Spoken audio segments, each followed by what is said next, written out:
Chapitre 15 « Je ne suis pas un prodigue ». Vivre dans la quatrième dimension, par Herb Fitch. Vous remarquerez que, tout au long de la Bible, on trouve soit un homme sous la domination des forces du monde, soit quelqu'un qui sort des forces du monde et les domine. Pour transposer cela dans notre vie contemporaine, nous pourrions dire que soit nous sommes contrôlés par notre environnement, soit c'est lui qui nous contrôle. Nous savons, bien sûr, que dans l'ensemble, nous sommes contrôlés par notre environnement. C'est ainsi que j'ai été amené à lire une parabole très étrange dans la Bible. Ce qui est étrange, c'est qu'elle est si familière à chacun d'entre nous, une parabole que nous avons tous l'impression de comprendre, à tel point que nous la prenons pour acquise et que nous passons à côté d'elle. J'ai donc plus ou moins dit, « Père, je comprends cette parabole, celle du fils prodigue. » Tout le monde la connaît. Nous ne pouvons pas revenir au MCGFS Reader. Et pourtant, pour une raison ou une autre, le fils prodigue revenait sans cesse à la surface et me retenait. Nous avons donc jeté un coup d'œil. Elle était là, la même vieille parabole, mais de nouveaux yeux la regardaient, et je pense que vous conviendrez que nous avons ici, dans le fils prodigue, une histoire à propos de nous-mêmes, que jusqu'à ce moment nous n'avons pas complètement vue à travers les yeux du Christ. En fait, on ne devrait pas l'appeler la parabole du fils prodigue, car nous apprenons qu'il est impossible que le Père ait un fils prodigue. C'est alors que le mot parabole prend tout son sens. Pour les non-initiés à l'enseignement profond, il s'agit d'un dépensier. Il dilapide simplement l'argent de son père, revient à la maison, demande le pardon, l'obtient et se retrouve à nouveau dans la maison. D'un point de vue métaphysique, nous disons « Oh, c'est pour ceux qui ne voient pas le sens profond. » Moi, je le vois. Et nous disons « Le fils prodigue est celui qui s'éloigne de la volonté du Père, celui qui vit dans la mortalité, l'humain. » Et c'est assez vrai. Et puis, en allant plus loin dans l'ésotérisme, nous découvrons que la vérité ésotérique de la parabole nous éloigne des clichés habituels. Nous avons 2 frères, pas un seul, et même le deuxième frère a une plainte à formuler. Qu'en est-il de lui? Qui est-il? Que fait-il là? Quel est son but dans la parabole? Et maintenant, nous l'examinons très attentivement. Nous voyons un père qui a 2 fils, et quelque chose vous arrête et vous dit, « Attendez une minute. Attendez un peu. » Vous lisez cela en tant qu'être humain, un père a 2 fils. Qui écrit cette parabole? Qui la prononce? C'est alors que survient le grand réveil, ce sont les paroles du moi. Le moi en moi est mon maître. C'est moi qui parle. Je me raconte une histoire. Pourquoi? Parce que je tente de m'éveiller. J'essaie de me dire que ce soi-disant moi a traversé de nombreuses incarnations en tant que prodigue, de nombreuses incarnations humaines en tant que prodigue, loin de moi. Il me dit que la race humaine est un prodigue, et je commence alors à voir la signification des 2 frères sous un jour très différent. Le père a 2 frères. Le premier livre de la Genèse est le premier frère, le moi spirituel parfait, et le jeune frère qui suit, mais pas tout à fait, et qui s'incarne, le deuxième livre de la Genèse. C'est ainsi qu'on nous parle de la réalité et de l'irréalité.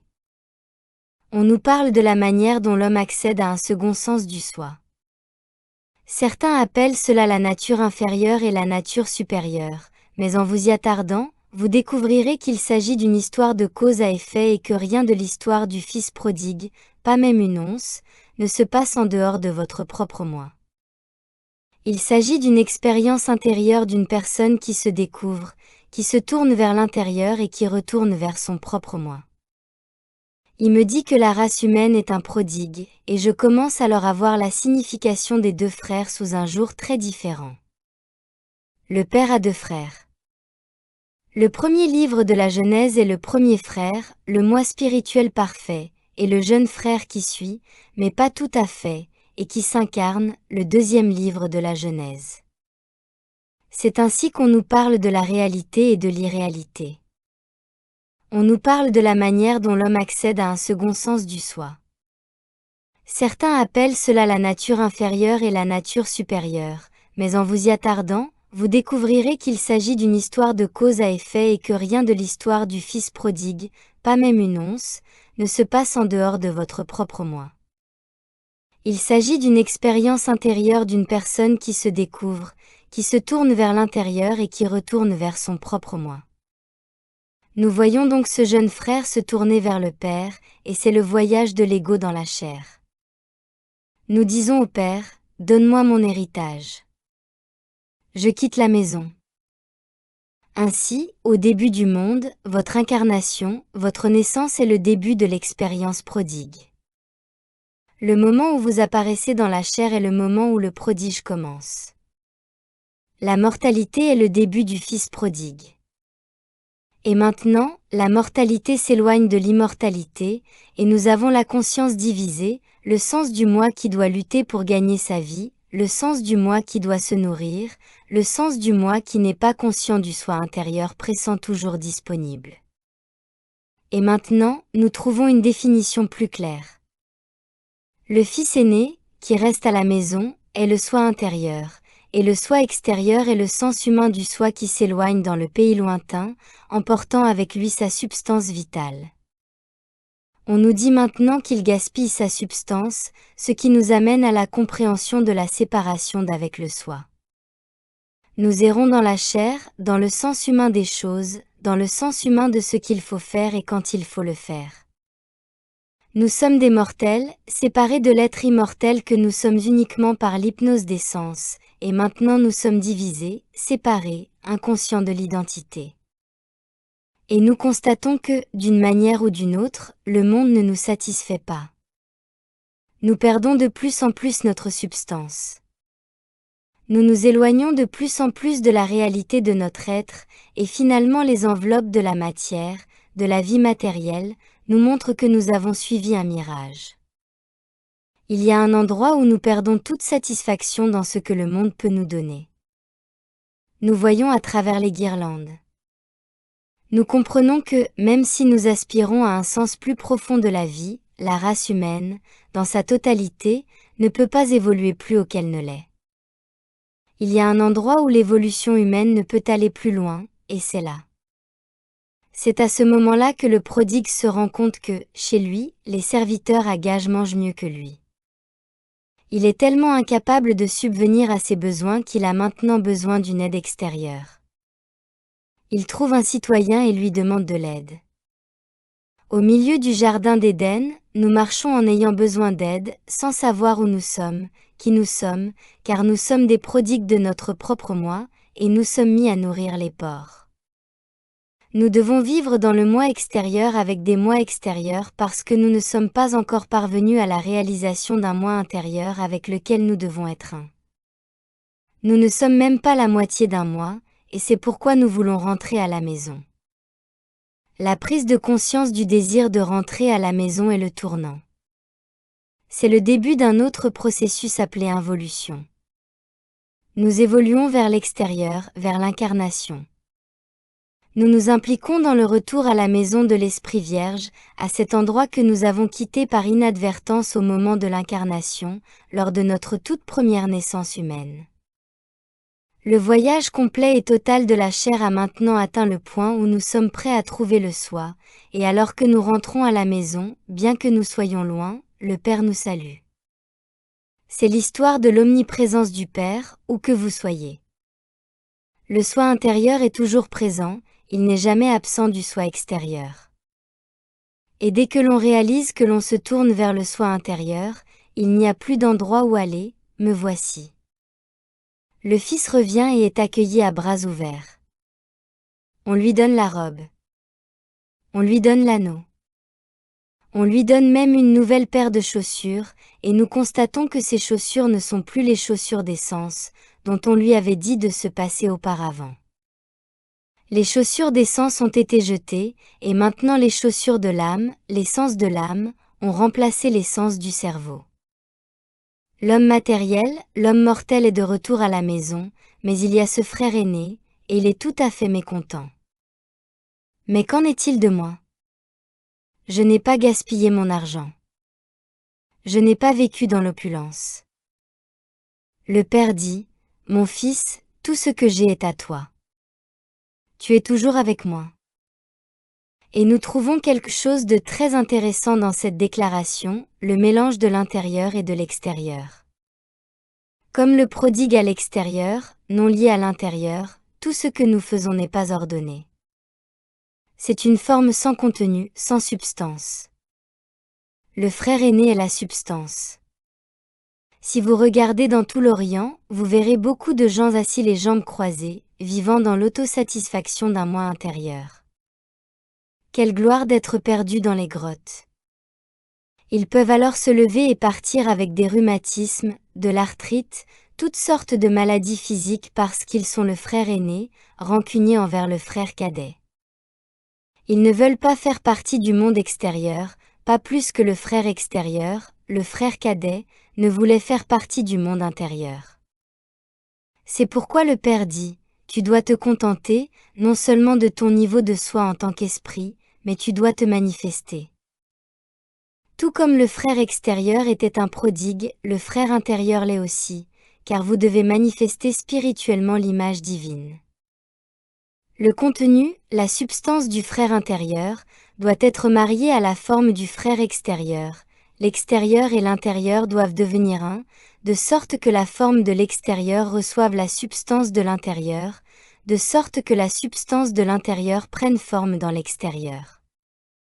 Ensuite, nous avons le mariage de la substance et de la forme. Nous avons l'onction. Nous avons le mariage mystique, qui dans le livre de l'Apocalypse est le mariage de l'épouse et de l'agneau. Nous nous regardons à nouveau et nous constatons que nous n'avons pas épousé l'intérieur et que, par conséquent, les formes extérieures de notre vie sont dépourvues de substance. Et parfois, nous avons voulu nous retirer à l'intérieur, ne laissant jamais briller nos actes, mais cachant notre lumière, nous complaisant au point de dire « Regardez comme je suis spirituel », mais ne sortant pas pour montrer le fruit de cette spiritualité. L'intérieur est la cause, l'extérieur est l'effet. Mais en tant que prodigue, en tant que personne vivant uniquement dans la conscience de la matière, les effets extérieurs n'ont pas de substance. Ils ne sont pas soutenus, et nous nous apercevons que nous devons demander de l'aide à d'autres citoyens, et nous nous retrouvons à nourrir les porcs. Lorsque, par l'acceptation de l'intérieur, nous laissons le soi intérieur donner de la substance aux formes, alors la divinité qui est en nous se manifeste dans notre vie. Il ne peut y avoir de substance sans manifestation. Il ne peut y avoir de cause sans effet. Notre fonction est de combiner la cause divine avec l'effet divin afin que la cause et l'effet soient vraiment le mariage des deux frères en un seul et que le Père n'ait plus deux fils en nous, mais un seul. La cause et l'effet sont un, et ce un, vous l'acceptez comme votre nom. Je suis cet unique. Nous pouvons mesurer nos progrès sur le chemin droit de l'initiation en déterminant si nous sommes encore prodigues ou non, si nous avons abandonné cette conscience matérielle extérieure au frère aîné qui est en nous, car le mariage de ces deux éléments est la préparation à l'incarnation du Christ. Tant que l'extérieur ne se retourne pas et ne dit pas « Laissez-moi servir l'intérieur », comme le fait le prodigue dans cette parabole, l'intérieur ne peut pas fonctionner comme la volonté vivante de Dieu s'exprimant en nous. C'est pourquoi nous disons, comment puis-je savoir si je suis encore un prodigue? C'est à leurs fruits que vous saurez si vous êtes encore prodigue ou non. Une fois que le prodigue est revenu, quelque chose en vous manifeste sa volonté. Quelque chose en vous manifeste l'image divine. Renvoyés hors de la conscience mortelle, nous n'acceptons plus d'être des êtres mortels. De retour, nous n'acceptons plus de vivre dans un sens humain du moi ou dans un sens humain du corps. De retour, nous n'avons plus de sens humain de l'amour ni de sens humain de la vie. Renvoyés, nous n'avons pas de commencement. Nous n'avons pas de fin. Nous n'avons pas d'opposition. Nous n'avons pas de pour et de contre. Nous n'avons pas d'ombre de pensée. Nous sommes prêts à demeurer dans une confiance totale sans concept pour nous guider. Une fois de retour, nous découvrons que nous sommes au centre d'un univers spirituel. C'est comme si vous étiez dans un avion en tant que pilote, et que tout autour de vous il y avait ce grand corps de métal, et qu'il allait soit monter, soit ne pas monter, en fonction de vous. L'équipement est là. Le tableau de bord est là. Il y a des interrupteurs, des boutons et des voyants, mais ils ne se déplacent pas tout seuls. Il y a une relation entre eux et vous, et c'est à vous de faire monter l'avion. Tout le monde à bord dépend de vous. Nous sommes dans la même situation que ce pilote. Notre avion est un peu différent. Il est invisible et n'est pas limité. L'avion qui vous entoure est votre univers, vous en êtes le centre et vous devez piloter cet univers. Et tu dis, je ne peux pas le faire. Et le Père dit, je le ferai. Si vous essayez de le faire, vous êtes le prodigue. Tu n'es pas attaché à ton moi intérieur. C'est moi, au milieu de vous, qui suis le pilote. C'est ainsi que vous apprenez à retourner au plus profond de vous-même. Vous allez au-delà de votre esprit. Vous retournez dans votre univers, très loin, jusqu'à ce que vous n'ayez plus aucun concept de votre moi. Vous retournez dans l'infini, et tant que vous n'avez pas découvert que vous n'êtes pas conscient de votre moi, vous n'êtes pas à votre place. Votre plan invisible ne décollera pas parce qu'il n'y a pas d'esprit humain qui puisse faire fonctionner le tableau de bord de ce plan, il n'y a que moi, le Père qui est à l'intérieur.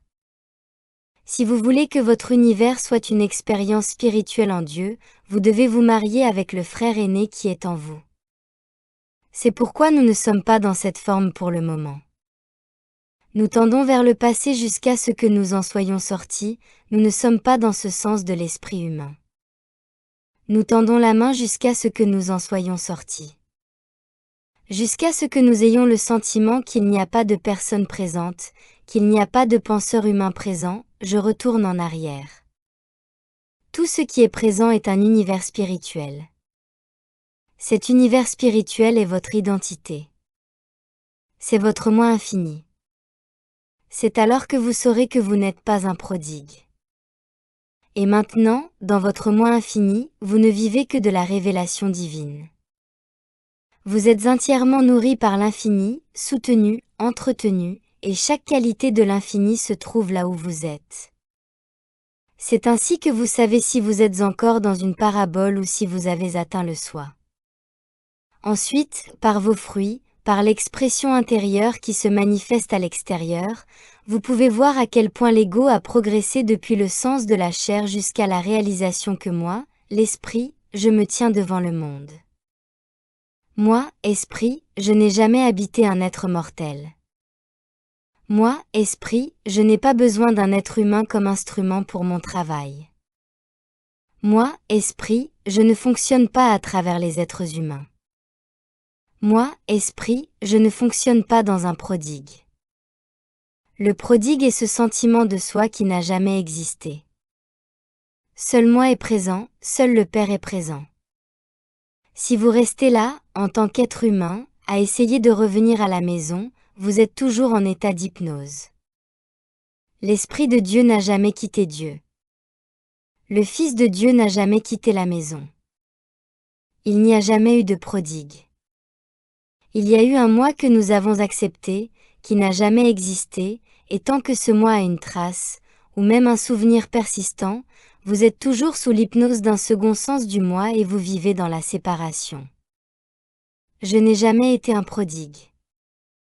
Moi et le Père avons toujours été un, et nous nous tenons là, laissant l'esprit vivant de notre propre être éclaircir notre vision, enlever toutes les toiles d'araignée jusqu'à ce qu'il n'y ait plus de prodigue, d'humain ou de mortel essayant d'être.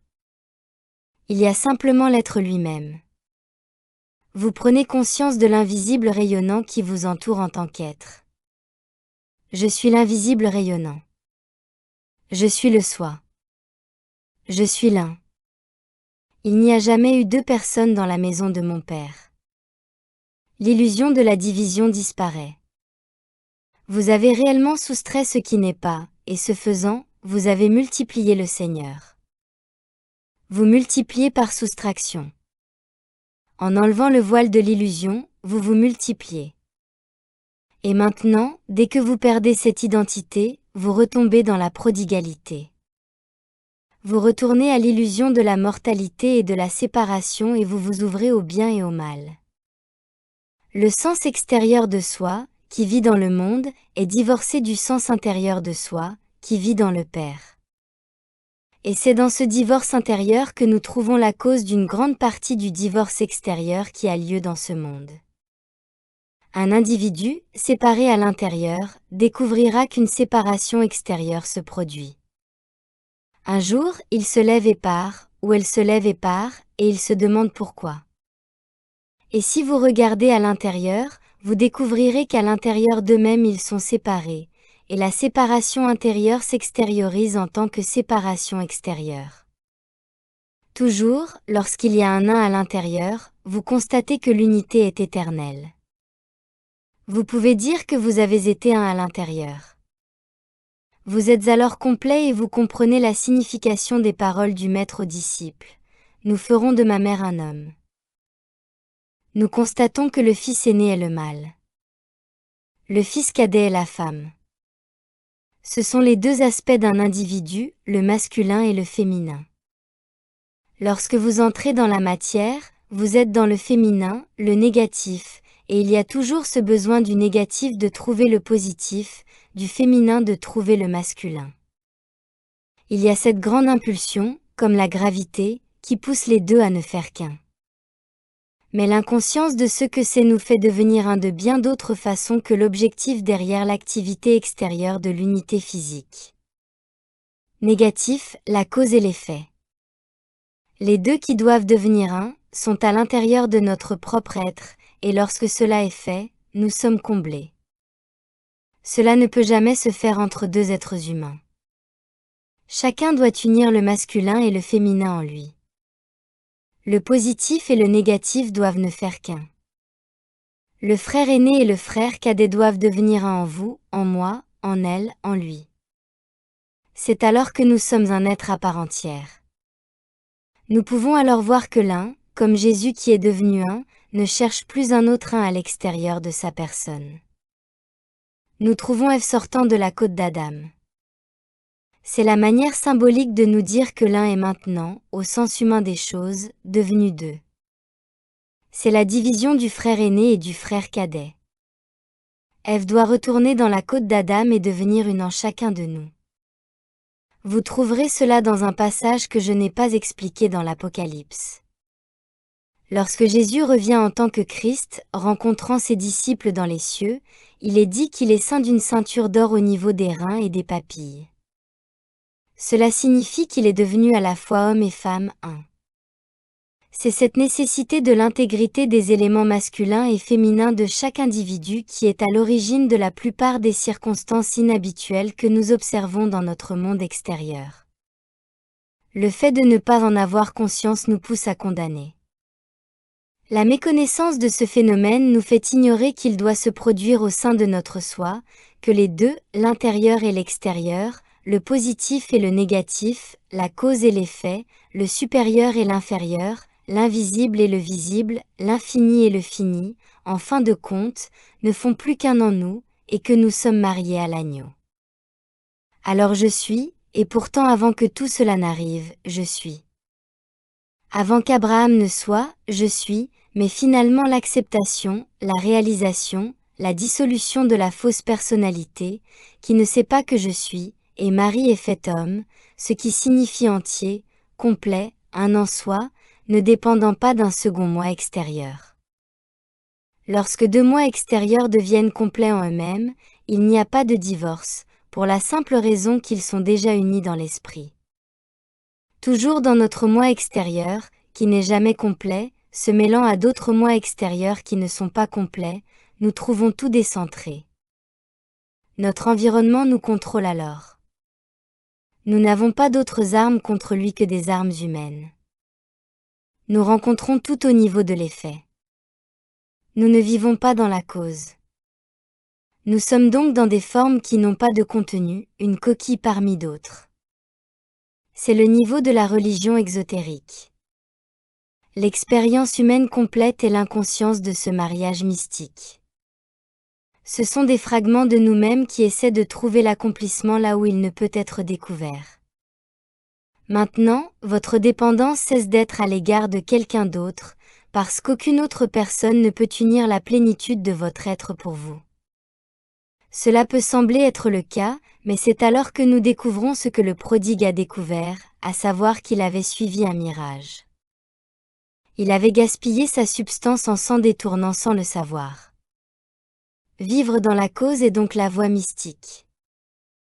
Unis à l'intérieur, mariés au soi intérieur, nous découvrons que c'est la méthode par laquelle la volonté du Père fonctionne en nous, et alors le Père, à travers notre soi intérieur, se manifeste dans ce que nous appelons le soi extérieur, montrant non pas l'image humaine, comme d'autres la voient, mais montrant l'image divine telle qu'elle est illustrée par celui qui a été appelé le Christ Jésus. L'image divine se manifeste, et bien qu'il s'agisse de blé, et bien que d'autres puissent apparaître de la même manière, ce sont eux qui sont l'ivraie. Vous ne pouvez pas faire la différence entre le blé et l'ivraie. L'un rayonne l'image divine, l'autre l'image humaine, et ils se ressemblent jusqu'au jugement, jusqu'au temps de la moisson, jusqu'à ce que vous découvriez que l'image divine ne s'arrête jamais à la tombe. Nous apprenons à être cette image divine par les noces intérieures, l'unité qui s'identifie à l'esprit, et au lieu d'un prodigue essayant de trouver le soi intérieur, nous sommes probablement arrivés à l'endroit où nous sommes le soi intérieur appelant le prodigue. Et j'aimerais que vous preniez ce virage aujourd'hui, afin que nous ne soyons pas l'humain qui essaie de devenir immortel. Nous sommes l'immortel qui convainc le mortel qu'il n'a pas d'existence réelle. Vous découvrirez que cette méthode vous permet d'être fidèle à vous-même. L'autre méthode est le mirage. Le mortel ne peut jamais devenir immortel. Le mortel ne peut jamais trouver la réalité. La réalité est un moment présent. L'immortalité est un moment présent. Nous ne restons pas dans l'irréel en essayant de trouver le réel. Nous nous tenons dans le réel en rejetant l'irréalité. Ainsi, votre travail, c'est moi, l'esprit, et maintenant, comment puis-je vivre de cette façon? Comment est-ce que je fonctionne, pense, travaille, montre mon expérience complète en tant qu'esprit de la divine? Comment est-ce que je marche en lui? Il est ridicule de dire que je vais marcher dans ce monde et trouver le paradis. C'est impossible. Vous ne pouvez pas vous identifier à l'esprit et marcher dans le monde. L'esprit vit au ciel, et tant que vous n'êtes pas prêt à vivre au ciel, vous ne pouvez pas vous identifier à l'esprit. Si vous êtes esprit, le ciel est votre maison, et le ciel est l'endroit où vous êtes, et, par conséquent, vous devez accepter que tout ce qui est au ciel est parfait. Tout ce qui est au ciel est soumis à la loi spirituelle. Tout ce qui est au ciel est la vie de Dieu qui vit elle-même. Si vous n'êtes pas dans cette vie de Dieu qui fait l'expérience d'elle-même, alors vous êtes le prodigue. Si vous êtes dans cette vie de Dieu qui fait l'expérience de soi, alors tout ce qui concerne le prodigue ne peut pas être vrai et ne peut pas être accepté.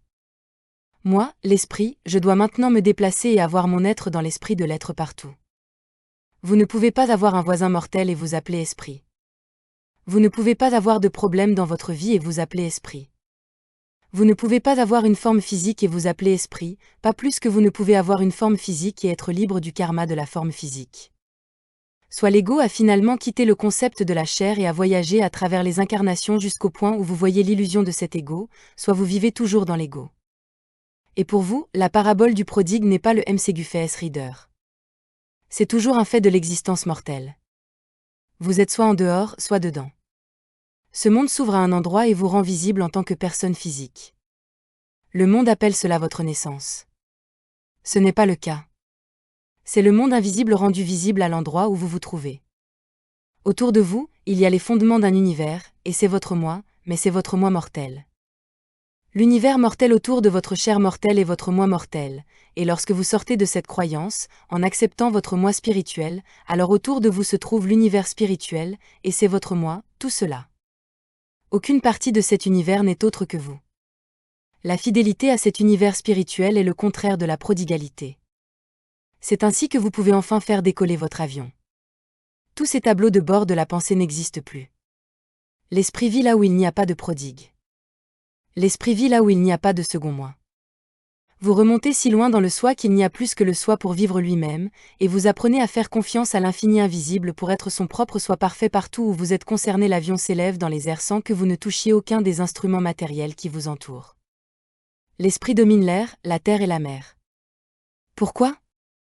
L'esprit est la cause, et la cause est le seul pouvoir. Vous apprenez à vivre dans l'identité spirituelle, qui est la cause, et vous n'avez plus à vous préoccuper de l'effet.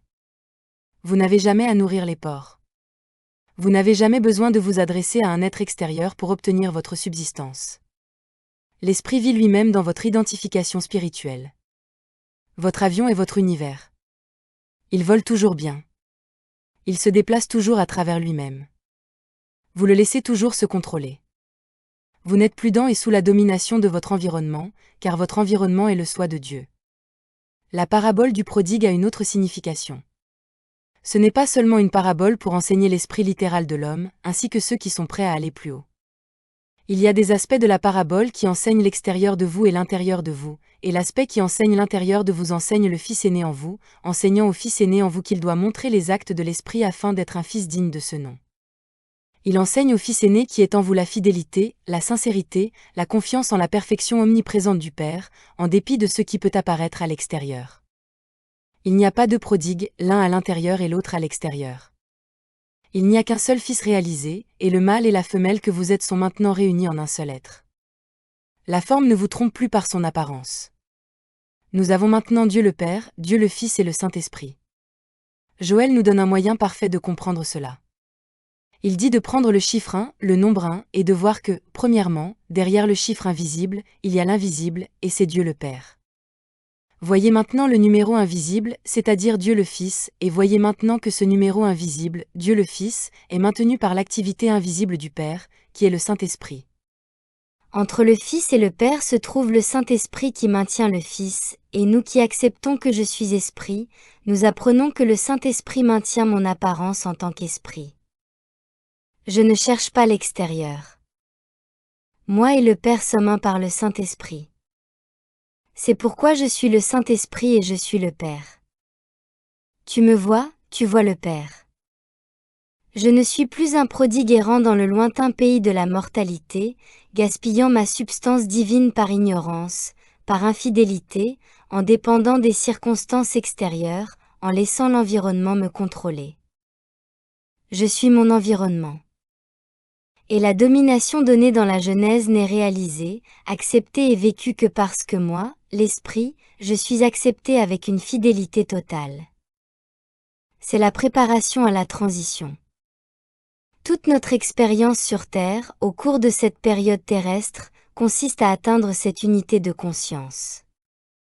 Nous sommes réellement ici pour établir ce que l'on peut appeler le 5e royaume, pour passer au 6e, où seule la volonté du Père est accomplie, en tant que préliminaire au chrisme total et à la vie éternelle. Lorsque le Maître a dit qu'il s'agissait d'un chemin droit, il voulait dire ce chemin droit, Dieu le Père, le Saint-Esprit et le Fils, un. Et partout où vous êtes vus visiblement, vous devez être tous les trois en une seule apparition. Plus vous reculez dans la perte de l'identité humaine, plus vous trouvez les bras éternels. Vous trouvez un nouveau niveau de vérité, un nouvel ordre de vie. Vous trouvez une vie que l'esprit humain ne soupçonne guère. Vous découvrez à quel point la vie humaine est vraiment petite. Vous découvrez la magnificence de l'infini invisible qui attend notre expérience.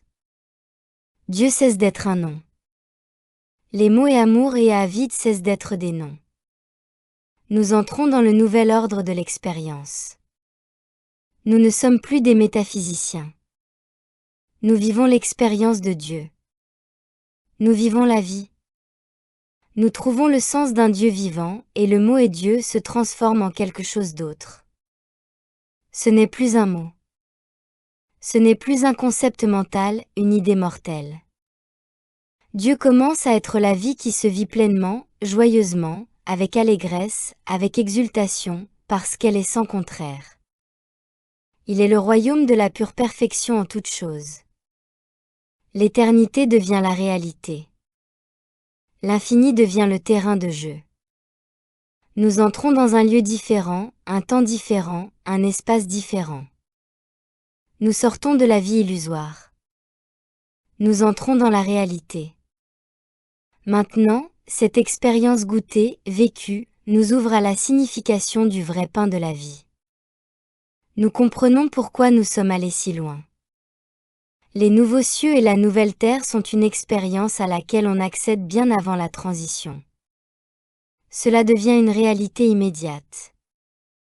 L'âme qui est en vous aspire à ne se mouvoir qu'en lui, et plus vous êtes capable de vivre à partir de ce frère aîné intérieur, au lieu du moi extérieur, plus vous savez que votre vie éternelle a dépassé le stade des mots, des espoirs et des projets, et que vous la vivez réellement. C'est votre être à présent. C'est l'expérience que vous vivez jour après jour. Vous découvrez que la réalité a un nouveau son de cloche.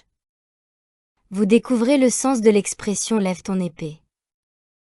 Vous découvrez qu'il n'y a rien contre quoi se défendre, si ce n'est une illusion.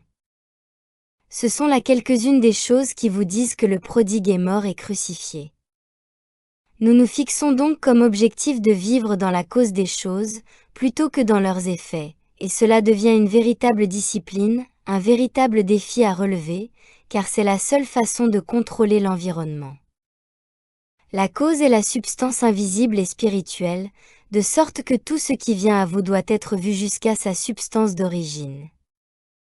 Il faut être conscient que la substance est toujours présente, qu'elle fonctionne, qu'elle est elle-même, qu'elle maintient sa substance parfaite juste là, en tant que manifestation invisible et parfaite.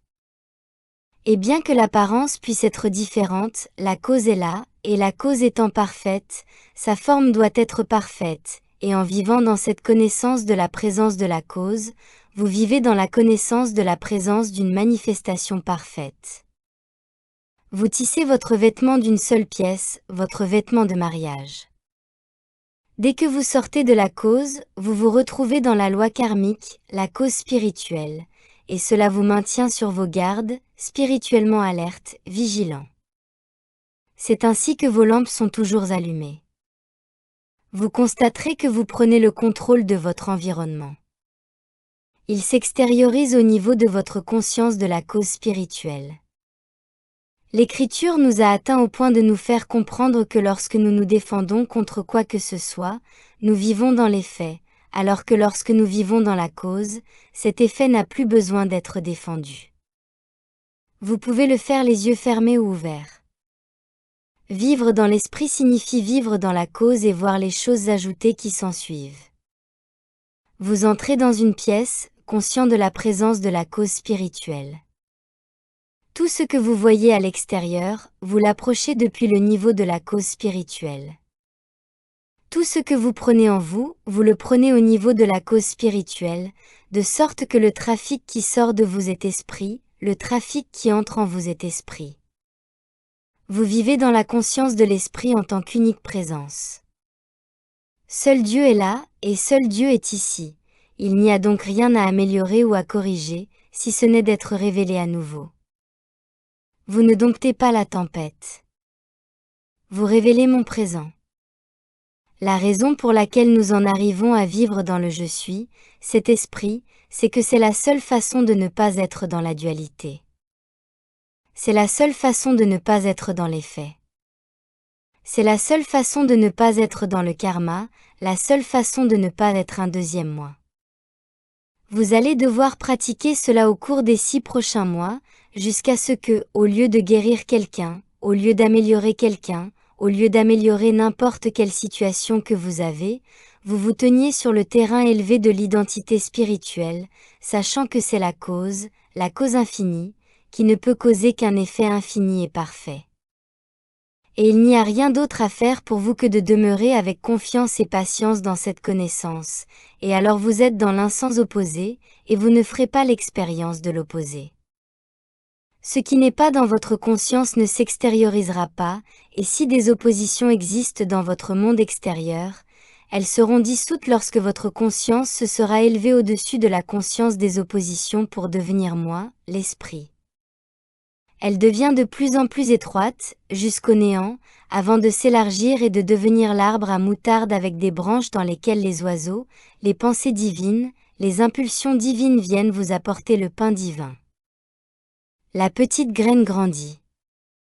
Moi, au milieu de vous, je suis celui qui a parlé à travers ce que le monde a appelé Jésus. C'est toujours moi, et lorsque je parle à travers vous, je prononce des paroles d'autorité auxquelles vous pouvez faire confiance. Si les paroles que vous entendez ne sont pas les paroles de moi au milieu de vous, il n'y a pas d'autorité et vous suivrez de faux prophètes. Il est donc important, dans cette parabole, de voir que c'est la parole de moi au milieu de vous qui s'adresse à la fois au frère aîné qui est en vous et au frère cadet qui est sorti dans un monde de chair. Un homme avait 2 fils.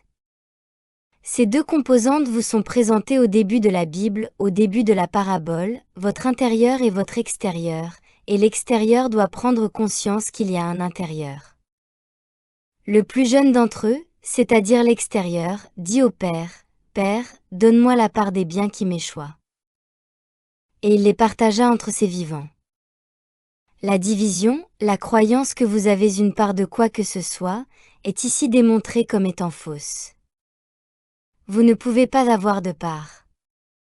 Dès que vous voulez une part, vous êtes le frère cadet. Dès lors que vous êtes prêt à vous contenter de moins que la substance infinie de Dieu, vous êtes le frère cadet. C'est l'esprit humain qui forme ces jugements finis selon lesquels certaines choses m'appartiennent. C'est le début de l'expérience prodigue. Sachons donc que si nous voulons effacer les erreurs qui nous sont révélées ici par le moi en nous-mêmes, le moi en vous dit, ne divisez pas mon vêtement. Tout ce que j'ai est à toi. Tu ne peux pas avoir moins que tout. Je ne peux pas diviser mon moi. Tu ne peux pas avoir une partie de mon amour, une partie de ma vérité. Tu ne peux pas avoir une partie de l'identité. Tu ne peux pas marcher sur la terre comme un fragment. Ton nom est identité, esprit. La totalité de Dieu ne peut jamais être inférieure à l'infini là où vous apparaissez. Vous ne pouvez jamais rendre Dieu infini fini en disant « j'ai une partie qui m'appartient ». Vous entrez dans une seconde forme d'égoïsme. Je suis cet esprit infini, et dès que j'accepte d'être moi, je tombe dans le piège de l'humanité. Je ne suis plus un disciple du Christ. C'est donc la première erreur, la division de l'esprit, qui dit « je vais vers quelque chose de fini ». C'est le rejet de la réalité infinie. Peu de jours après, le fils cadet rassembla tout le monde et partit pour un pays lointain. Et c'est là que nous nous trouvons, le sens de l'humanité. La race humaine complète est donc ce prodige vivant dans un sentiment d'humanité. Dieu étant esprit, étant tout, tout ce qui n'est pas cet esprit est le prodigue. Tout ce qui croit être autre chose que l'esprit de Dieu est le prodigue, vivant dans un pays lointain. Il y a environ 86 de ces pays lointains dispersés autour des hémisphères. Et il y gaspilla ses biens en menant une vie de débauche. Nous avons tous fait cela. Nous le savons tous, et dans notre ignorance du soi infini que nous sommes tous, nous continuons à le faire. Partout où nous avons une croyance finie, nous gaspillons notre substance. Lorsqu'il eut tout dépensé, une grande famine s'installa dans le pays, et il commença à être dans le besoin. Cette famine, c'est notre stérilité spirituelle. Tout à coup, elle est révélée. Nous sommes spirituellement stériles. C'est pourquoi il y a une famine. Nous pouvons donc regarder partout dans le monde où il y a une famine physique, et quelle est notre réponse? L'existence prodigue, la méconnaissance de soi, la stérilité intérieure, et par conséquent, la stérilité extérieure. C'est pourquoi la Bible nous dit « Je n'ai jamais vu un homme juste mendier son pain ». Lorsque vous êtes spirituellement juste, c'est votre pain, et l'absence de nourriture ou l'apparence de famine est l'absence de contenu spirituel. Il ne peut pas se rendre visible parce qu'il n'est pas accepté comme étant présent. Il n'y a pas de conscience pour le manifester. Il n'y a pas de famine au ciel. Il n'y a pas de famine dans l'esprit, et par conséquent, une famine est irréelle, bien qu'elle soit réelle pour un prodigue de l'esprit. Vous ne pouvez pas être un prodigue de l'esprit si vous êtes esprit, et donc, l'acceptation de l'identité spirituelle et la fin du prodigue, et l'ombre du retournement est terminée. Il s'en alla et s'attacha à un citoyen de ce pays. C'est ainsi que nous avons besoin d'une aide extérieure. Nous ne sommes plus nourris de l'intérieur, nous devons être nourris de l'extérieur. Il l'envoya dans ses champs pour y faire paître des pourceaux. Dans les livres de Joël, on lit souvent que dans le monde matériel, nous devons travailler pour gagner notre vie, et nous nous grattons souvent la tête en disant « Travailler pour gagner sa vie, qu'est-ce que vous feriez d'autre ?» L'esprit ne travaille pas pour gagner sa vie. Les fleurs ne filent pas, mais elles sont nourries. Les oiseaux ne stockent pas dans des granges, mais ils ont. Tout cela fait partie de l'enseignement intérieur. Lorsque vous avez accepté que la substance soit vous, il n'y a rien à stocker. Elle coule à flot. Ce mot, substance, devient plus important que les formes ajoutées. Avec la substance, vous aurez les formes. Si vous n'avez que les formes, vous n'aurez pas la substance. Vous aurez les oranges sans l'arbre. La substance est l'arbre. Dans le sens matériel de la vie, nous gaspillons notre substance, c'est pourquoi nous nous réidentifions ici tout au long du chemin, en éliminant toutes les idées prodigues de vivre dans la forme, de vivre dans la matière, de vivre de mon esprit. Je ne dois pas rester déconnecté de l'identité spirituelle. C'est là qu'il faut se brancher. Moi, esprit, c'est là où vous restez debout face à toute apparence, et laissez la substance se révéler. Que la substance n'améliore pas l'infirme, mais qu'elle révèle la perfection de l'être là où l'infirme apparaît. Que la substance ne vende pas la maison, mais qu'elle révèle qu'il n'y a pas d'acheteur ou de vendeur autre que moi, la substance. Que substance montre qu'il n'y a pas de fils qui ait pris des narcotiques. Il n'y a que moi, substance. Que la substance montre qu'il n'y a pas de divorce dans cette famille. Il n'y a que moi, substance toujours. Dans l'acceptation de la substance se révélera dans son infinie perfection partout où un besoin matériel apparaît. Moi, substance, esprit, pas seulement ici, pas seulement là, moi, substance infinie n'est pas un prodigue. Nous martelons cela en nous-mêmes jusqu'à ce que chaque prodige, chaque pensée errante, chaque concept, chaque sens humain de la croyance soit révélé comme une ombre, et que le soleil de moi, substance, révèle qu'il n'y a pas d'ombre présente. C'est toujours le moi, la substance qui vous permet de brandir votre épée. Il aurait voulu se remplir le ventre avec les enveloppes que les porcs mangeaient, tant la famine était grande, tant le monde était vide. Mais de qui parlons-nous, d'un prodigue dans la Bible? Nous parlons de ma vie mortelle.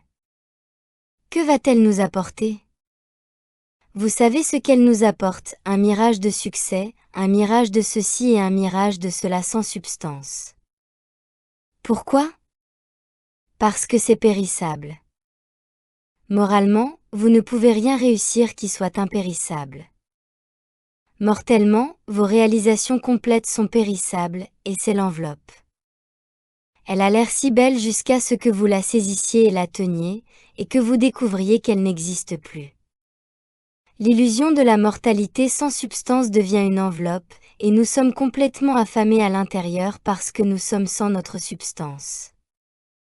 Il s'agit donc de moi, de mon moi mortel et de sa folie, de son aveuglement, de sa volonté d'accepter l'irréel alors que la réalité invisible de l'être lui dit « Viens, sois mon Fils infini et vis dans ce qui est impérissable, vis dans ce qui est éternel, maintenant, ici. » Et lorsqu'il revint à lui-même, c'est à ce moment-là que le mortel en vous est reconnu comme le mortel en vous, et que vous voyez à travers le mythe de la mortalité, l'illusion d'un esprit qui n'est pas le vôtre, qui pense à travers vous en tant que vous, en vous faisant croire que c'est vous qui pensez. Vous découvrez comment l'esprit cosmique mortel pense à travers vous, et toutes ces pensées qui vous ont traversé n'étaient pas les vôtres, n'étaient même pas vos pensées. Vous ne pensiez pas du tout. Vous ne faites que recevoir les pensées de l'esprit du monde et vous dites « Je pense. Je pense que j'ai mal. Je pense que je manque. Je pense que je veux. Je pense que j'ai besoin. Et ces choses n'étaient pas du tout vraies. Il y avait en vous un ventriloque qui disait « Je pense, j'ai besoin, je veux ». Et ce ventriloque était l'esprit du monde, se faisant passer pour l'esprit individuel et trompant chacun d'entre nous. L'esprit de Dieu est trop pur pour voir les iniquités que le ventriloque voit. C'est ainsi que l'homme à l'esprit double est découvert ici. Il vient à lui. Lui-même est l'esprit unique, l'esprit divin, la connaissance de la réalité. Soudain, il se dit, j'étais parti dans un pays lointain appelé la mortalité. Mais ce pays n'existe pas. Dieu est immortel et Dieu est tout. J'ai erré dans un rêve de néant, que je qualifiais de réel. Oh, il y avait tant de choses agréables et tant de choses tristes, mais ni les bonnes ni les mauvaises n'étaient réelles. Tout ce qui était présent en permanence était la parfaite réalité de Dieu, et imaginez si je m'étais arrêté pour profiter de cette parfaite réalité, comment j'aurais vraiment apprécié la vérité de l'être, la plénitude de l'être. J'aurais connu l'impérissable, mais il n'est pas trop tard. Je peux encore connaître l'impérissable parce que c'est pour cela que je suis sur terre, pour découvrir la différence entre le ciel et la terre, entre la réalité et le concept, pour voir que la terre n'a pas de réalité. Elle n'est rien d'autre qu'un concept mortel sur la présence du ciel. Le ciel est. La terre est le concept que nous entretenons sur l'iesness du ciel, et ils sont tous les deux au même endroit. Il revient à lui. Quelque chose en lui se retourne. Il commence à savoir et à entrevoir qu'il existe une réalité qui échappe au sens du prodigue. Tout cela se produit en chacun de nous dans la mesure où nous avons ressenti la lumière. À ce stade, il ressent la lumière. Il commence à savoir que son nom est esprit. J'aimerais vous proposer un exercice qui, à mon avis, peut s'avérer très utile. Il commence par un jeu esprit, puis vous écrivez, non pas ce que vous pensez, mais ce que l'esprit vous dit d'écrire. Vous prenez une feuille de papier et un stylo, vous vous asseyez et vous dites « je, esprit », puis vous vous tournez vers cet esprit et vous dites « Esprit, parle-moi maintenant de ton soi, dis-moi ce que je suis. Dis-moi ce que je suis. » L'esprit répond alors « Je ne suis pas mortel ou je suis le Saint-Fils d'Israël. » L'esprit dit « Je ne connais pas la douleur. Je ne connais pas la maladie. Je ne sais rien de la mortalité. » Vous écrivez tout cela au fur et à mesure que l'esprit vous parle, et vous n'êtes pas pressé. Cela peut vous prendre 20 ou 30 minutes, puis 20 ou 30 minutes à nouveau à un autre moment. Et vous pouvez le faire pendant 1 heure, 2 ou 3, jusqu'à ce que l'esprit vous dise ce que je suis, et vous découvrez que l'esprit, qui vous dit ce que je suis, vous dit ce que vous êtes, car Esprit est votre nom, et à je suis est votre nom, et c'est ce que vous êtes. Ce que tu écris, tel que te le dit l'Esprit, c'est ce que tu es, et c'est à cela que tu dois apprendre à être fidèle. Je ne pourrai jamais connaître la maladie. Eh bien, c'est la vérité de ton être. Maintenant, qui va connaître la maladie? Seulement une fausse idée de toi. Je ne peux jamais connaître la maladie. Et vous découvrirez que vous avez trouvé votre professeur. Votre soi est votre enseignant, et votre soi enseigne au prodigue extérieur comment revenir à la maison. Vous voyez alors la maladie, mais il y a maintenant un nouveau vous qui dit « Je ne peux jamais connaître la maladie. » Où est-elle allée? Et pourquoi est-elle partie? Vous êtes étonné de constater que l'esprit qui refuse la maladie la dissout. Et tant que vous n'avez pas fait cette expérience, vous ne pouvez pas le croire. En effet, il était là il y a 1 minute, mais il n'est plus là maintenant. Et nous voyons le double esprit, l'esprit prodigue qui le voit et en fait l'expérience, et l'esprit réel qui ne le voit pas et n'en fait pas l'expérience. Et vous constaterez qu'ils sont tous les deux au même endroit, l'un étant l'ombre de l'autre. Vous vivez dans l'un ou l'autre, et si vous continuez à vous enraciner en laissant l'esprit vous enseigner de l'intérieur, puis en acceptant ces mots comme la substance même de l'être, c'est avec cette huile que vous travaillez. Vous vivez selon une révélation. Vous vivez le frère aîné à l'intérieur, et il est en train de se marier avec le frère extérieur. C'est en train de se produire. Tu reviens à toi-même. Vous vous transformez. Lorsqu'il revint à lui, il dit, « Combien de mercenaires de mon père ont du pain en abondance, et moi, je meurs de faim. » Le mot serviteur est utilisé ici. Le frère a embauché des serviteurs, et il commence à vouloir être un serviteur. En tant que prodigue, je commence à vouloir servir. Je veux servir quelqu'un. Je veux servir l'esprit. Il ne s'agit plus d'un moi qui court pour me servir, mais pour servir l'esprit, et c'est ainsi que vous trouvez que le service, la volonté de servir tout ce que l'identité vous dit de faire est le signe d'un retournement. Vous renoncez à l'ego humain, au désir humain de possession, d'attention, d'accomplissement. Vous apprenez que si je veux, en tant qu'humain, faire ceci, et qu'il veut, en tant qu'humain, faire cela, et que l'autre veut faire la même chose, il y aura des conflits. Mais maintenant, le frère aîné et le frère cadet vont se retrouver dans un seul et même but. Il n'y aura plus de conflit en nous-mêmes, les deux ordres de vie, l'intérieur connaissant le Père et l'extérieur ne le connaissant pas. La séparation est en train d'être recuite, et je suis donc prêt à servir l'intérieur. Et cette volonté de servir l'intérieur vous ramène à la maison.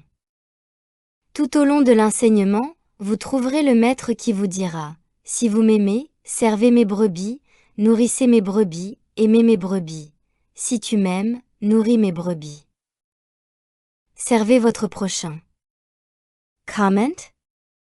En marchant parmi vos semblables en tant qu'être spirituel et en reconnaissant vos semblables en tant qu'être spirituel et en reconnaissant que cet être spirituel qu'il est et ce que je suis est mon soi spirituel unique. Le service consiste à répandre la lumière de l'être dans la conscience. Le prodigue ne fait pas cela. Il ne pense qu'à lui, à son petit ego fini.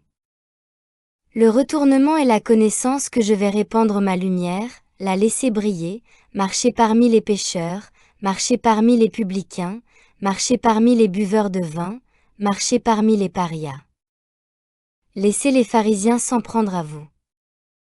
Votre fonction est d'être la lumière, de voir la lumière, de parler de la lumière, de ne pas voir le mal, de ne pas parler du mal, de ne pas entendre le mal. Mais que votre lumière brille de telle sorte que ceux qui sont prodigues dans leur conscience reçoivent de la lumière au sein de leur propre être grâce à votre reconnaissance de celle-ci. Nous nous tournons donc vers l'avenir. Nous apprenons la signification du service spirituel, ce qui signifie que moi, le moi extérieur, je sers mon moi intérieur. C'est le début du service. Avant de pouvoir servir mon prochain, je dois apprendre à laisser mon extérieur servir mon intérieur, car mon intérieur va vers le Père, et la volonté passe par l'intérieur vers l'extérieur. L'obéissance qui consiste à laisser l'extérieur servir l'intérieur est votre tournant. Maintenant, je me lèverai et j'irai vers mon Père. Vous êtes maintenant prêts. L'intérieur est prêt à servir de centre d'intérêt à votre être parce que l'extérieur lui cède. Vous allez donc maintenant voir votre Père. Vous voyez, l'intérieur va vers le Père. Tant que l'extérieur ne sert pas l'intérieur, il ne peut pas se lever et aller vers le Père. Vous trouvez la séquence divine de l'être. Et je lui dirai, « Père, j'ai péché contre le ciel et devant toi, et je ne suis plus digne d'être appelé ton fils, fais de moi l'un de tes mercenaires. » C'est l'abandon de soi, n'est-ce pas, la volonté d'obéir au Père seul? Il y a une filiation spirituelle acceptée en tant que je suis l'Esprit de Dieu, n'ayant aucune volonté propre, mais laissant l'Esprit lui-même me vivre. C'est l'acceptation de l'identité avec la confiance que tout ce que le Père fait est parfait, indépendamment de toute circonstance visible. Tout concept mental est mis de côté, pas d'hésitation, pas de doute, pas d'incertitude. Il s'agit d'une confiance totale dans la perfection de l'omniprésence de Dieu. Il se leva et alla vers son père. Comme il était encore loin, son père le vit et fut ému de compassion. Il courut se jeter à son cou et le baisa. Il se jeta à son cou et le baisa. Il était encore loin. Ainsi, vous voyez là où vous êtes, lorsque vous vous retournez, lorsque vous acceptez, voici le Père. Je ne te quitterai jamais. Tu es toujours avec moi. Dès que l'extérieur se retourne, l'intérieur est là. L'intérieur n'est jamais parti. Le soi n'a jamais disparu. Tu es toujours le soi. Seule la personnalité égarée pense que le soi est ailleurs, mais il est toujours là. Vous êtes toujours le soi. Au moment où la personnalité égarée s'en aperçoit et s'éveille, elle trouve le soi juste là, et le pardon est instantané. Le soi ne condamne pas votre personnalité extérieure. Le soi est Dieu, trop pur pour contempler l'inefficacité. Le soi est le Père intérieur. Il y a donc toujours un pardon instantané lorsque vous êtes prêt à laisser la personnalité égarée se rendre, où que vous soyez. Vous n'avez pas besoin de trouver une église à proximité. Vous n'avez pas besoin de trouver votre Bible. Vous n'avez pas besoin d'attendre le bon moment ou le bon endroit. Où que vous soyez, chaque fois que la personnalité égarée dit « Je me rends et je suis prêt à servir l'Esprit », c'est à ce moment-là que le Père vous prend dans ses bras, vous embrasse, vous tombe dans le cou et vous dit « Bienvenue à la maison ». C'est alors que le prodigue n'est plus. Et cela continue jusqu'à ce que le frère aîné se plaigne, et nous devons apprendre de cela que lorsque le Père dit « Fils, tu es toujours avec moi, et tout ce que j'ai est à toi », même le frère aîné qui se plaint, ce moi intérieur qui est le vôtre n'est pas suffisant. Il doit maintenant passer dans le monde manifeste et se rendre visible par des actes. Il doit épouser le frère extérieur. Ils doivent ne faire qu'un, de sorte que l'intérieur et l'extérieur soient l'expression unique du Père divin, comme l'intérieur et l'extérieur du gobelet, dans l'histoire du gobelet de Joël. Le verre est-il différent à l'extérieur et à l'intérieur? Il nous enseignait que les frères doivent être mariés, que les deux, le moi extérieur et le moi intérieur doivent être un seul et même moi. C'est la préparation, ce soit unique et le mariage mystique, ce mariage. Et cela vous prépare à vous asseoir à la droite du trône du Père. Maintenant, toutes les lois spirituelles fonctionnent dans ce soi unique. Il n'y a pas de grâce tant que ce moi n'a pas été atteint. Il y a un endroit ici dans les Éphésiens où Paul parle de cela. Le 12e verset de l'Épître aux Éphésiens se lit comme suit. « Et en ce temps-là, vous étiez sans Christ, étrangers à la communauté d'Israël et aux alliances de la promesse, sans espérance et sans Dieu dans le monde. » Vous voyez, le prodigue n'a pas Dieu dans le monde. Il dit que j'aime Dieu, j'adore Dieu, mais il se détourne de Dieu en lui-même, qui est son identité. Ces actes sont donc dépourvus de l'expérience divine, de la sécurité divine, de la protection divine, de la manifestation divine, et alors qu'il professe Dieu de sa bouche, sa vie même dit qu'il est séparé de Dieu. Vous pouvez vivre toutes sortes d'expériences religieuses en adorant Dieu, mais si vous n'avez pas accepté que l'esprit de mon être est Dieu, il n'y a pas de Dieu dans le monde. Il est plutôt triste, n'est-ce pas, que nous puissions avoir un tel dévouement de la part de tant de millions de personnes. Et pourtant, Dieu n'est pas dans le monde parce que Dieu n'est pas dans le prodigue, qui n'est pas dans l'identité spirituelle. Et Dieu n'est pas dans le prodigue pour une raison simple. Le prodigue est une image dans l'esprit. Un tel être n'existe pas, il n'a jamais été créé par le Père. Mais maintenant, dans le Christ Jésus, vous qui étiez loin, comme le prodigue, loin, vous êtes rapprochés par le sang du Christ. L'acceptation de l'identité spirituelle est le sang du Christ, car il est notre paix, lui qui a fait de l'intérieur et de l'extérieur un seul être. C'est le Christ. Et lorsque les deux ne font plus qu'un, on nous dit que l'on se sent plus proche de Dieu que de sa propre mère. Vous ressentez une paix ineffable, un repos, une chaleur. Vous savez que l'infini est votre maison. Vous connaissez votre nom. Vous connaissez votre moi infini. Vous connaissez votre vie éternelle. Vous réalisez qu'il n'y a que le Père, et que le Père et moi ne faisons qu'un. Maintenant, l'expérience même qui est racontée dans le Fils prodigue devient votre expérience vivante. Ce n'est plus une parabole. Vous pouvez sentir ce moi égaré à l'intérieur de vous s'unir au vrai soi, se dissoudre dans son propre faux sentiment d'existence, et vous découvrez que la parabole n'en était pas une du tout. Ce n'était rien d'autre que le récit d'une expérience intérieure que chacun d'entre nous traverse, comme Paul nous le montre ici, lorsque les deux ne font plus qu'un. Et ayant aboli en sa chair l'inimitié, qui est le conflit entre l'intérieur et l'extérieur. Même la loi des commandements contenus dans les ordonnances, pour faire de deux un seul, un homme nouveau, faisant ainsi la paix.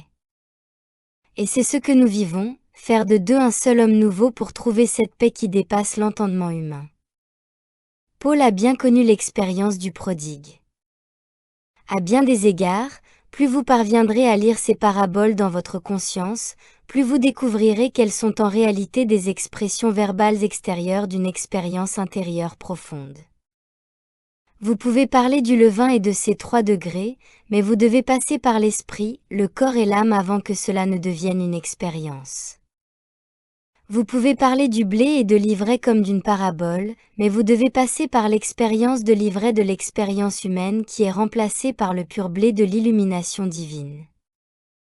Vous découvrirez que chaque parabole est coupée directement de votre être pour vous ramener directement au soi, jusqu'à ce que vous ayez fait l'expérience complète de cette parabole, et alors, l'ayant vécue, elle n'est plus une parabole pour vous. C'est le chemin d'un disciple. Maintenant, lorsque vous prenez votre leçon à cœur, moi, l'esprit, vous supprimez les deux, et vous faites en sorte que l'extérieur écoute l'intérieur et dise ensuite, permettez-moi d'être votre serviteur engagé. Vous sortez l'extérieur des enveloppes du mode de vie matériel et vous faites confiance à l'intérieur pour lui transmettre le plein et glorieux dessein de Dieu dans chaque mouvement. Vous serez surpris des choses que vous noterez, et lorsque vous les noterez, rappelez-vous que ce sont les commandements qui vous sont donnés par votre propre âme. Ce ne sont pas des petits bouts de papier avec des mots. Ce sont les huiles vivantes de l'âme. Si vous l'acceptez dans cet esprit, ils vous guideront, et si vous n'êtes pas prêt pour cela, vous verrez que les mots ne viendront pas. Les mots ne viendront que de l'intérieur à celui qui les invite, par un silence réverbéré. Je viens là où je suis invité par votre amour, par votre paix, par votre confiance intérieure. Je viens là où il y a quelqu'un qui dit, je suis pauvre en esprit. Rends-moi le cœur pur. Je viens vers l'enfant de Dieu qui est fidèle, obéissant, vrai. C'est là que je demeure. Et quand c'est votre chemin, je suis là. C'est ainsi que nous préparons le chemin pour que je nous dirige. Et dans cette communion entre l'intérieur et l'extérieur, l'union est atteinte, l'union par la communion. L'infinité devient votre maison vivante, et vous puisez en elle la plénitude complète de son entrepôt sans avoir besoin d'un citoyen extérieur, mais vous êtes plutôt comme Paul, soutenant les 7 églises. Vous donnez votre lumière à ceux qui vous entourent en reconnaissance spirituelle, et cette lumière vient de l'intérieur de vous vers l'extérieur. Vous vous êtes retourné. Vous vous êtes repenti. C'est la régénération. C'est la transformation. C'est la construction du corps invisible de l'âme. En vérité, c'est le corps que vous devez réaliser, et il n'y a pas d'autre voie que celle du disciple de l'intériorité de votre propre être. Le Père a pensé que l'étude du Fils prodigue, à notre niveau, serait importante pour nous. Vous verrez que son importance va au-delà de votre capacité à en faire une voix. Vous verrez que c'est quelque chose que vous pouvez utiliser quand d'autres viennent à vous. Il semble que ce soit un langage universel que tout le monde connaît. C'est un point de rencontre, une connaissance commune que nous pouvons partager, mais vous pouvez prendre ceux qui viennent à vous avec leur connaissance et les élever doucement pour comprendre davantage le prodigue, davantage le but derrière cela, pour leur montrer que la parabole est une parabole à bien des égards, et que de nombreux niveaux de la parabole enseignent de nombreux niveaux d'eux-mêmes. De cette façon, on vous donne les armes pour éduquer spirituellement ceux qui essaient de sortir du matérialisme, du mentalisme pour devenir des disciples, et le Père nous donne cette façon non provocante d'entrer dans leur foyer. Cela n'effraie personne. C'est quelque chose qui leur est familier. Et lorsque vous leur ferez remarquer, vous découvrirez la manière subtile dont l'esprit étend son influence sur l'esprit de l'homme. Pour chacun, les paraboles auront des significations différentes, et dans 2 ans, vous reviendrez à cette même parabole et découvrirez des choses que vous ne saviez même pas, simplement parce que de nouveaux yeux les regarderont. Le fils cadet est en train d'être éliminé de cette terre. Le 2e livre de la Genèse est en train d'être englouti par le premier, et dans votre conscience et la mienne, pendant que cela se produit, nous mangeons de la chair du Christ. Moi, esprit, je suis infini. Moi, esprit, je ne suis pas fini. Moi, esprit, je suis parfait. Moi, esprit, je ne suis pas imparfait. M'aimes-tu? Nourrissez mes brebis. Nourrissez-les de ma vérité avec votre cœur, pas avec votre esprit. Plus vous aurez de l'esprit intérieur, plus vous vous sentirez compatissant. Vous vous souviendrez des jours où vous avez eu besoin de compassion. Ce sont les critères de mesure qui vous permettront de savoir si vous vous rapprochez de l'expérience de votre divinité ou si vous vous attardez encore dans les vestiges de l'humanité. Une autre façon de savoir où vous en êtes vraiment est de prendre toutes les paraboles de la Bible sur le paradis. Le royaume des cieux est semblable à... Eh bien, s'il est semblable à ceci, êtes-vous en train de vivre cette expérience ou non? Parce que si ce n'est pas le cas, vous n'êtes pas dans le royaume des cieux. Nous constatons donc que j'ai réellement précédé ce moi mortel, car j'ai dit, le royaume des cieux est semblable à... J'ai placé devant vous un festin de vérité. Tout ce que vous avez à faire, c'est de venir vous asseoir à la table pour manger. Je vous ai dit à quoi ressemble le royaume des cieux. C'est dans votre Bible. C'est moi qui l'ai placé là, et si vous voulez savoir ce que c'est que d'être sûr que votre expérience intérieure est vraie, vous le trouverez ici dans chaque parabole que j'ai placée devant vous au milieu de vous. Nous pourrions donc en examiner d'autres. Le royaume des cieux est semblable à... Tout le chapitre 13 de Matthieu en est rempli. Nous pouvons les utiliser comme des bâtons de mesure pour voir si je suis à ce niveau où le royaume des cieux est mon expérience, et si notre Bible commence à être nourriture et substance, expérience vivante au lieu de mots dans un livre. Nous sommes dans l'expérience vivante de la vérité de l'être, et tout ce que nous lisons doit être digéré dans l'expérience. Votre Dieu est votre être, et votre Dieu est un Dieu vivant. Faire l'expérience de Dieu, c'est vivre dans le royaume des cieux, ici et maintenant, consciemment. Moi, esprit, je ne peux vivre que dans le royaume des cieux. Où d'autre puis-je vivre, moi, l'esprit? Et lorsque l'intime vous dit cela, vous savez où vous êtes, et vous savez que vous devez y être fidèle de toutes les manières possibles. Moi, l'esprit, je me déplace dans le royaume des cieux. Oui, cela semble être des buveurs de vin pour d'autres personnes et des parias pour d'autres, mais moi, esprit, je reconnais moi, esprit. Il n'y a pas de buveurs de vin au ciel. Il n'y a pas de parias au ciel. Ceci est le paradis. Partout, c'est le paradis. Et ce qui n'est pas au ciel n'est pas ici. C'est une apparence. Tout ce qui n'est pas dans le royaume des cieux n'est pas ici. Si votre nom est moi, esprit, c'est à cela que vous devez être fidèle. Cela fait partie de notre mission, être fidèle à moi, esprit, omniprésent, c'est accepter le ciel ici, maintenant, et ne pas juger en fonction d'une quelconque apparence. Nous devons en faire une expérience et non un enseignement verbal. Le petit enfant se transforme, et le petit enfant grandira, et le petit enfant reviendra d'Égypte, mais pendant que nous sommes de petits enfants, soyons disposés à être des enfants du ciel, et non de la terre, car nous avons fait l'expérience de la terre. Il est maintenant temps de passer à l'involution, à l'expérience d'enfant du ciel sur la terre, sachant toujours que le Père n'est pas loin, mais qu'il est ici, là où je me tiens, mon Père. La petite voix immobile qu'Élisée a entendue, que vous entendez, que j'entends, est toujours présente en tant que guide, armure, parole vivante, nourriture, substance de l'être. Moi, la petite voix immobile, je suis ta substance et je te précède. Suivez-moi. Lorsque tu auras terminé ton travail, tu découvriras que tu écris avec de l'encre invisible, avec de l'encre spirituelle. Vous recevez le sang du Christ et vous le mettez sur le papier. C'est une ordonnance vivante de Dieu. Conservedla preciosement. C'est l'enseignement infini, ce qui est à prendre, c'est l'infini, le chemin vers le Christ. Merci beaucoup. Je tiens à vous dire à quel point c'est un privilège de partager ensemble ces découvertes de la vérité. Il n'y a pas de mots pour le décrire. Merci beaucoup.